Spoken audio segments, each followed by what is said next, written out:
I'm here with my colleague Donna. We're from the Money and Pension Service, which is a government-funded body that's sitting there to provide free information and guidance on money issues and on pensions. Me and Donna are on the pension side, and today we're talking about pensions in general and your NHS pension scheme. So to start with, just go through the slides. Money Help is there set up and since 2019 help people with get free information guidance on debt, on money matters, on pensions. So we're impartial. We don't try and sell anyone anything, and all the things on the website are genuine, and you won't get calls and things like that. So that's what we're here today to help you to understand your pension scheme and pensions in general. Okay, thanks, Donna.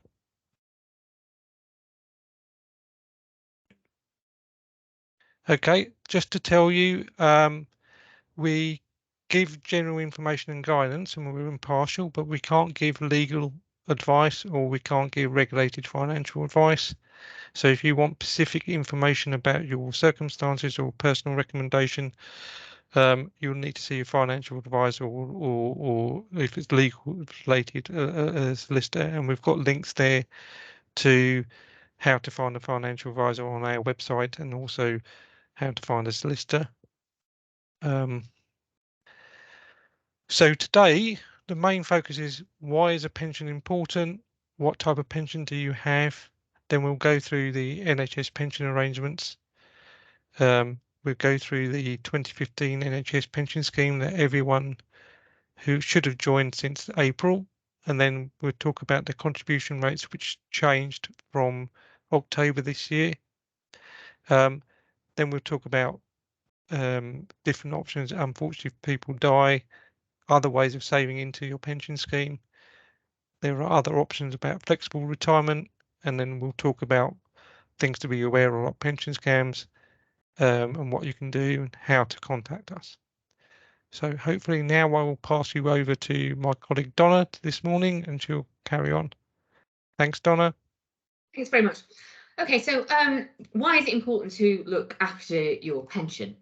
Well, I mean, the first thing to say is that state pension alone is unlikely to be enough for anybody to survive on in retirement. The current state pension, as you can see from the slide here, is £9,627 a year. There is obviously how much money you need in retirement is extremely subjective. It depends on your individual circumstances, whether you're on your own, whether you're living with a partner. As a very rough guide, there is a website called Retirement Living Standards. I will find the link and put it in the chat box in a few moments, but that is just a very good starting guide to show you roughly what level of income you would be wanting for either a very basic, moderate, or what we would call comfortable lifestyle. And the table in the box on the website gives a brief description of what basic, moderate and comfortable would look like. So that would give you an idea of basically what you're looking at in retirement, and then also you can gauge where you are in relation to that. So obviously you are going to need a private pension as well as your state pension to have a satisfactory standard of living. So things about a private pension. So I mean, one of the most important things is that your state pension can only be accessed at state pension age. For most people, that's going to be at least 66, possibly even 67. A private pension can be accessed earlier. So the earliest you can take a private pension at this moment in time is age 55, although that will be increasing. When you're saving with a private pension, you get tax relief on the money that you pay into the pension. So money that would have gone to the government as tax goes into your pension pot to help save towards your retirement. And also, I'm sure, as you know, your employer pays a significant amount into your pension scheme as well. So we do refer to that as free money. Quite simply because if you weren't in the pension scheme, that money wouldn't be given to you in your salary. So simply by virtue of the fact that you're in the pension scheme, you're getting an employer contribution of 14.38%, and then there's a further 6.3% funded centrally. So obviously that is a significant contribution towards your retirement savings. The other things with private pension is you can usually get a tax-free lump sum of 25% of the value of your pension when you take retirement, if you wish to do so. So how do the contributions get tax relief? In a scheme like the NHS, it's what's known as a net pay arrangement. The terminology probably doesn't matter to you too much unless you've got another pension scheme that works differently, but we'll talk about that a little later on. So basically what this means is that your pension contributions are taken from your salary before your salary is taxed. So if we look at the example of Laura, who's a band 5 nurse, so we've given Laura earnings of 26,000 a year, so that equates to approximately 2,167 a month, and on current contribution rates, she's making a contribution of 7.1%. So that's £154 a month. So the £154 is deducted from Laura's salary before it's taxed. So the taxable amount of her earnings is then reduced to £2,013 per month. So she's not paying tax on 154 of her earnings. So she's actually saved tax of £30.80, which goes into her pension pot. So that means that her £154 pension contribution has actually really only cost her £123.20. So as you can see, it's excellent value for money. So what type of pensions are there? So there are, if we park the state pension for a moment, in the private sector, there's two main types of pension scheme. The first one is a defined benefit scheme. So that's like the NHS. So a defined benefit scheme is going to give you a guaranteed income for the rest of your life. It pays a pension, usually with the option of a tax-free cash lump sum and a reduced income if you select that option. As I was saying earlier, it can normally be accessed after reaching 55. However, it should be noted that from April 2028, the minimum pension age in the UK is going to increase to 57. And there's a little link there if you want to find out more about defined benefit schemes in general. So a defined contribution scheme is very different. So a personal pension scheme, for example, would be a defined contribution scheme. So basically, this is a pot of money that's built up and invested. Again, when you come to take retirement, you can get up to 25% of that pot as a tax-free cash lump sum. And there is a whole range of flexible options as to how you can take money out of a scheme like that once you reach 55. And again, there's a little link there for more information on defined contribution pension schemes if you have those from previous employments, for example. So how does the NHS scheme work? The NHS scheme currently has 3 sections. So it's got the 1995 section, so that's for anybody that joined the scheme before the 1st of April 2008. So in this section, the retirement age is 60. 55 for some, 55 for people, 50 for people who joined before 6th of April 2006 and met certain conditions. So this is what's known as a final salary scheme. So the pension that you earn within this scheme is based on your salary when you either leave the scheme or when you take retirement. So the accrual rate with this is 1/80th, and there is an automatic tax-free cash with this that you get in addition to the pension without having to give up any pension to achieve that. Then there is the 2008 section. So that applies for anybody who's joined from the 1st of April 2008 to the 31st of March 2015. So with this one, the retirement age is age 65, and a reduced pension, again, can be taken from age 55. So this is a final salary scheme again. So that means, again, it's based on your final pensionable salary when you either leave the scheme or when you take retirement.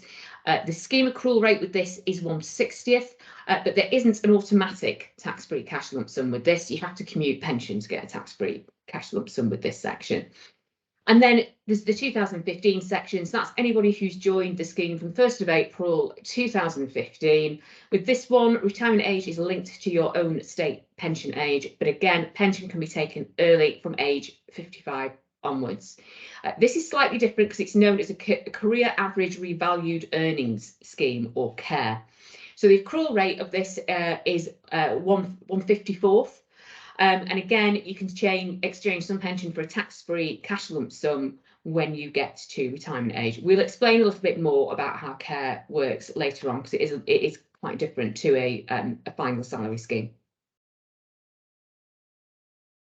So, as you may be aware, in 2015, most public sector service schemes changed from final salary to career average basis. Initially, there was a transitional protection that allowed people who were closer to retirement age to stay in the final salary sections. However, there was a court case known as the McLeod judgment, where the individual actually went to the High Court to argue that the transitional protection amounted to age discrimination. The complainant was successful, and the court upheld the complaint and found that that it actually was age discrimination. So, in order to rectify the position, from 1st of April 2022, everybody would be moved into the 2015 scheme, regardless of your age, which means there's no action for anybody to be taken.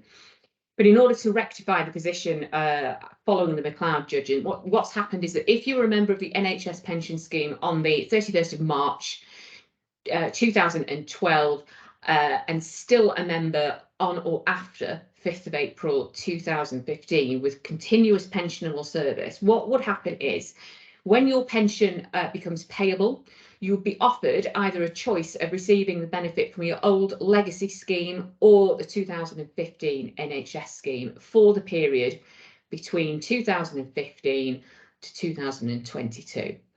So this won't be in place until 1st of October 2023. At the bottom line of it is basically what's going to happen is there will be a comparison between what would have happened had you been left in the final salary section and what your benefits would be if you moved to the 2015 section, and you can basically select the higher of the two. So it's to ensure that nobody's going to be worse off. So, frequently asked questions following the McLeod judgment. So, from 1st of April 2022, everybody is in the care section. So, that's the 2015 section. You'll have a choice between final salary or care benefits for your service between 1st of April 2015 to the 31st of March 2022. Your 1995-2008 benefits will retain a final salary link, even though you're no longer accruing benefits in that section. Your normal pension age for final salary benefits isn't going to change under either the 95 section or the 2008 section. And there's no need to bring retirement forward. Even if you take retirement before 2023, there will be a retrospective calculation to work out if you would have been better off in the final salary section of the scheme, and you can still make that selection thereafter. So, statements and quotations. So all your current reward statements and retirement quotations will be based on the pre-McLeod position as it currently stands. So your pension quoted will not decrease due to the changes. It may, however, increase. Some people are going to be better off on the legacy schemes. Some people will be better off having moved to the care section. Well, obviously, you will get the options of those. So as I was saying before, if you retire before 1st of October 2023, you will get a retrospective choice and also back pay. So again, there is no need to delay your retirement. If you want further information on the McLeod judgment, how it works, how it affects you, you can follow the links here in this slide. There's just a little bit of a disclaimer at the bottom here. So for officers and practitioners, the rules can be a little bit different. Some people have special classes of statuses or mental health officers. For anybody that falls into those categories, I would strongly suggest you get in touch with the pension schemes administrator before you make any decisions. And I will hand you back to Jess for the moment.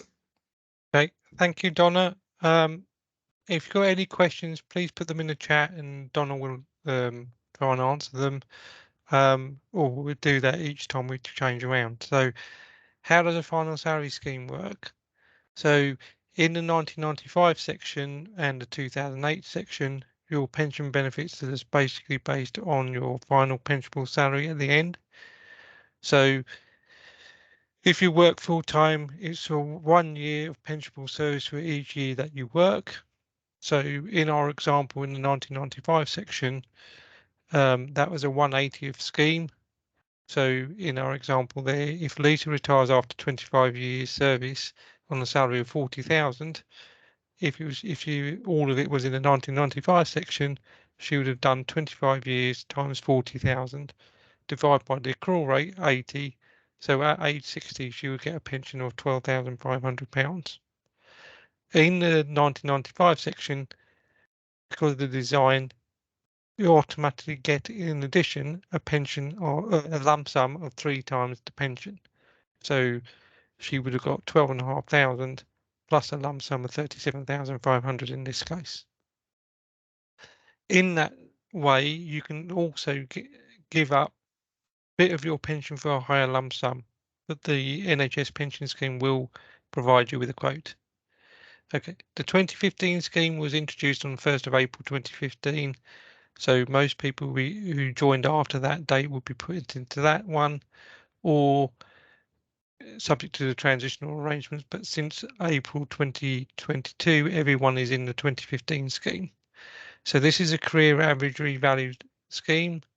So what that means is your pension is based on your salary each year and then averaged. So in our example here, in year one, if your salary was £20,000, at the end of year one, if you're full time, you would have accrued a pension of £379.37 in year one. So in year two, your salary increases to 20,500. So in year two, for year two, your pension would be 20,500 divided by 54. That gives a figure of £379 there on the slide. Your pension in year one that you had of £370.37 gets increased.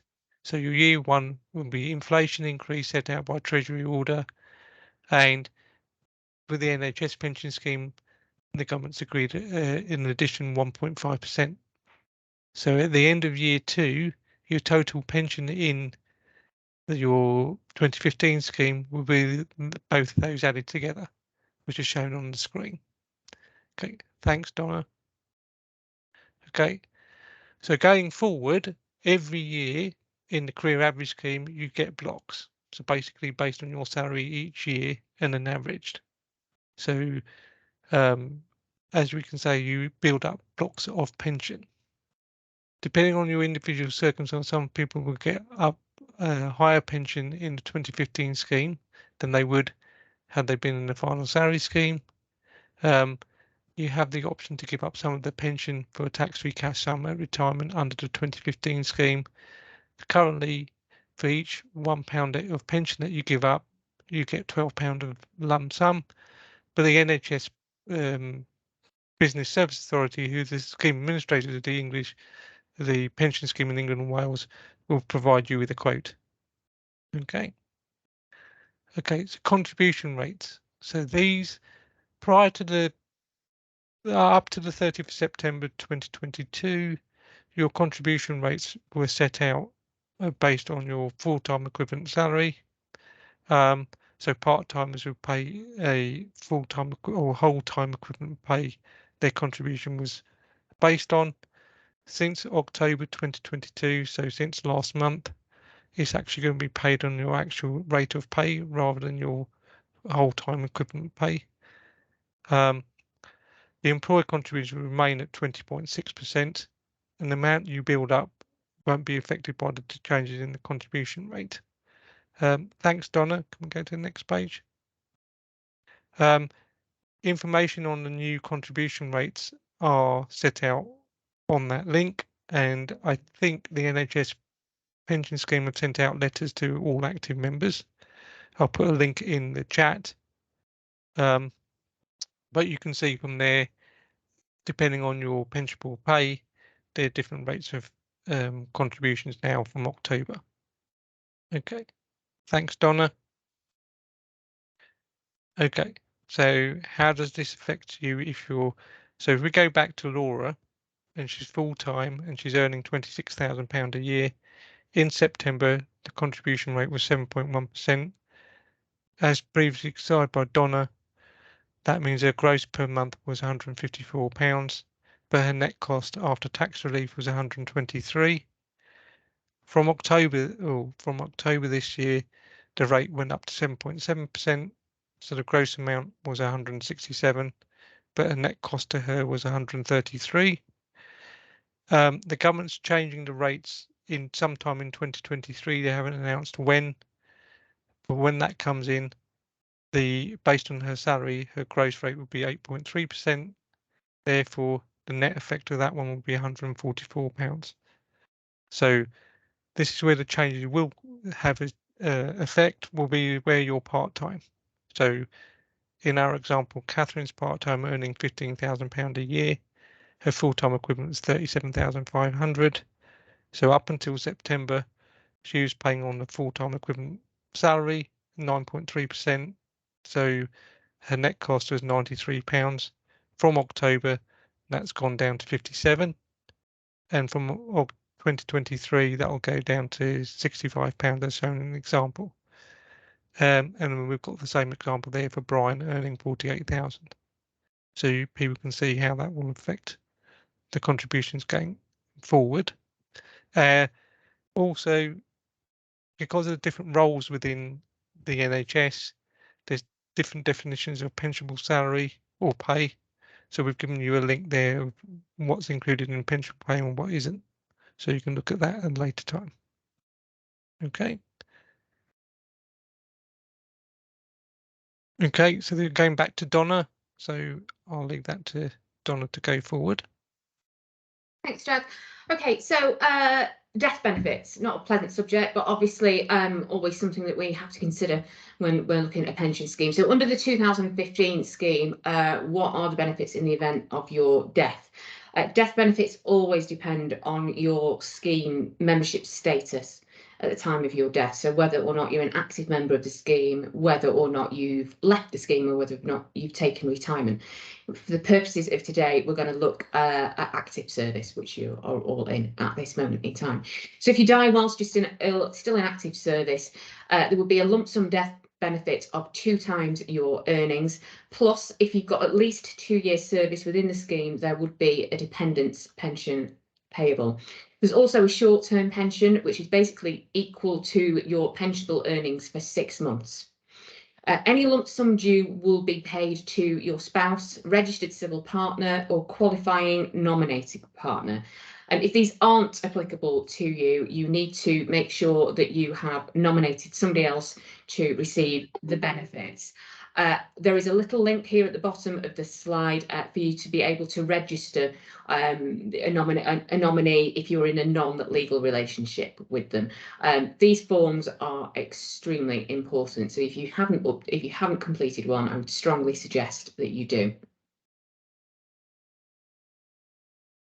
So how do you save more into your pension? There's actually 3 ways that you can do it within the NHS scheme. So the first one is you can actually buy additional pension. So that's additional defined benefit pension within the NHS scheme.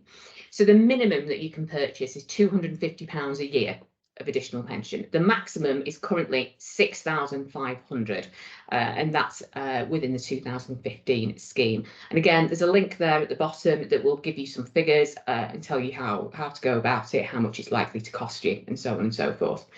The second option, which is in the middle in the yellow box, is money purchase additional voluntary contributions, or AVCs. So we were talking about defined contribution schemes earlier and about how they work and that they're a pot of money and so on and so forth. Unfortunately, defined contribution and money purchase seems to get used interchangeably, but it is pretty much one and the same thing. So again, if you're going to pay additional voluntary contributions, you're going to be building up a pot that's invested with a third-party pension provider. So you can pay that as a lump sum, a number of lump sums, or you can make regular monthly contributions if you want to. In this case, the external provider would be either Standard Life or Prudential. And again, if you want a bit more information on AVCs, how they work, and what you can pay into them, how to set it up, there's a little link there at the bottom of the slide. And the other option that you've got within this scheme, so this is for the 2015 section only, it's known as early retirement reduction buyout. So if you recall what we were saying earlier about taking your pension benefits early, in a defined benefit scheme, they are actuarially reduced. for the reason that obviously they're going into payment early, so that means they're going to be in payment for a lot longer.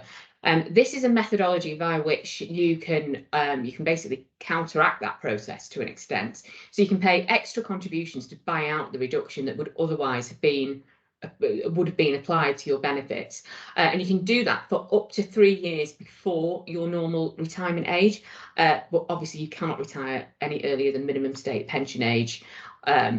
There is an exception to that within the 1995 scheme, but you would need to check whether or not that's applicable to you. It's likely to be quite a rarity. And again, there's a link there for some further information on that if you want it. So what happens to your pension if you leave your job? So if you leave, you've got more than 2 years service, you'll become a deferred member, which is what I'm referring to earlier. So deferred simply means you are leaving the pension where it is until you decide to take retirement benefits from it. There is a possibility of transferring the pension to another type of pension scheme, so another defined benefit scheme. The only thing to say with that is that certainly within the private sector, defined benefit schemes are very few and far between these days. You tend to really only find them within the public sector. So obviously it depends on where you're going to once you've left the NHS. If you're over 55 but below normal pension age, you can apply for early retirement. And as we were saying before, your pension is going to be reduced for early payment. If you age over 55 and made redundant, or if you're retired in the interest of service efficiency, you might be able to claim your pension immediately without it being reduced for early payments. You would certainly need to have a conversation with HR about that to see if that was applicable to you. Also, if you have membership in the 95 and 2008 schemes as well, then early retirements will also be available for those sections. However, they do differ from the terms and conditions within the 2015 section. So again, that's a conversation to have with HR and the pension scheme administrators as well. So flexible retirement, what happens if you want to take benefits from the scheme but potentially not stop work altogether? So there's various different ways that you can do it. So you can either step down to a lower role or reduce your responsibilities. However, if you're doing that and you have a final salary link with the 1995 or 2008 sections, you would want to consider how that might affect your pension upon retirement. You can wind down, which means you're reducing the number of hours or days that you work. You can retire in return, so basically take your pension after reaching age 55 and return to NHS employment. If you're a member of either the 2008 and 2015 schemes, you could then rejoin the 2015 scheme when you come back. There's also something called drawdown as well. So basically that means you can take between 20 and 80% of your pension benefits and continue to build up future benefits in the scheme. The option for partial retirement, if your pay is reduced by at least 10%. So there's also early retirement and, of course, late retirement, should you wish to continue. If you want details on how late retirement works, again, you should contact the scheme administrator in the first instance. Let's just have a quick look at early retirement. There are various things to think about with early retirement. Obviously, it's very, very tempting to retire early if you're old enough to do so. However, you do need to consider the figures carefully. With early retirement, there's kind of we've mentioned the reduction for early payment. However, it's actually a double-edged sword, because obviously you're then reducing the level of the amount of service that you have in the scheme. So it's actually a double reduction. You're not going to have as much service, and it's going to be reduced for early payment. So the figures can look significantly different than they would have done if you were retiring at normal retirement age. So if we have a look at the 1995 section, which of course is a final salary section. So if we look at Lisa, and she's going to retire at normal pension age after 25 years of retirement on a salary of 40,000. Calculation is very straightforward. It's 25 years of service times her salary times the accrual rate, which is 80th. So she's going to be retiring on a pension of 12,500 per annum from age 60. But if she goes after 20 years of service, so 5 years less service, on the same salary, so she's got 20 years of service times the 40 again, times the accrual rate of 80th. The pension that she's going to come out with per annum is now 7,900. So she's got 5 years less service, and that pension has been actuarially reduced for early payment. So as you can see, it's a very significant reduction. If you are considering taking early retirement, therefore, it's essential that you get the figures for both your normal retirement age and your early retirement age, so you can compare the two before you make any decisions on it. I'll hand you back over to Jazz to finish off. Thank you, Donna. Okay, so now we're going to go on to general information. So it is possible that you could have been employed by an employer before you joined the NHS. So this is just information about how to trace old pensions. Currently, there isn't a system where you can provide your personal information and it will list out all your pension benefits that you had in all your schemes based on your personal information. The government is introducing a pensions dashboard, but that's being phased in between 2022 and 2026. So at the moment, the government has a pension tracing service, and you can find a link there. If you know the name of the employer, you can check and see whether they have record of any particular pension scheme operated by that employer and the contact details of the scheme. We also have more information on our website about how to help people with tracing their pensions. And also we have information on our website about transferring from one pension scheme to the other. Thank you very much, Donna. Okay, the other thing that's become prevalent in the last few years is pension scams and how to spot them. So the government banned people calling individuals about pension plans. So there's a ban on calling them.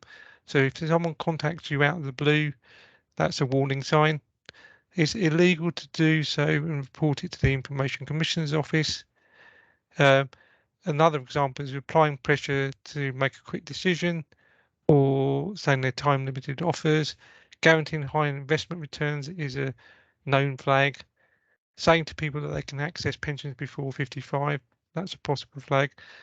By law, the only time you can access pension before 55 is currently either you're claiming the pension on ill health or retirement grounds, and the scheme will confirm that you can do at any age, or some people have been in the pension scheme before April 2010 when the minimum pension age was 50. If they meet certain criteria, they can take the pension between 50 and 54, but that would be confirmed by the pension provider.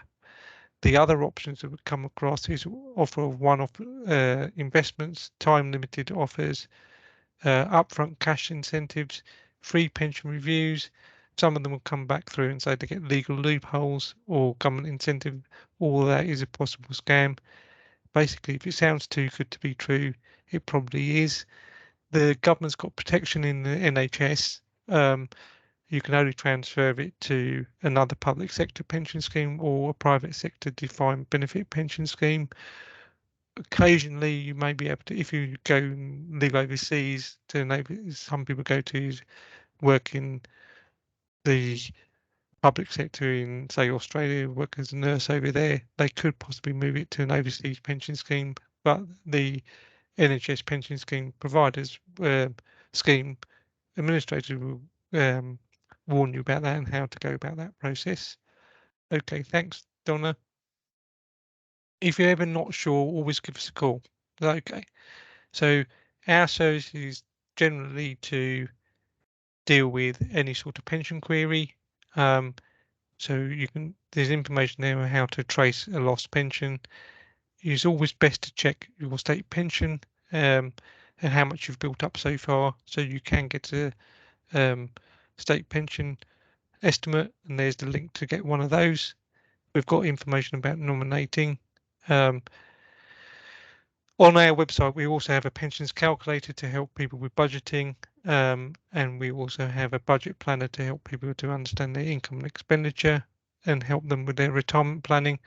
If you've got any pension related question, you can call our helpline, which is there.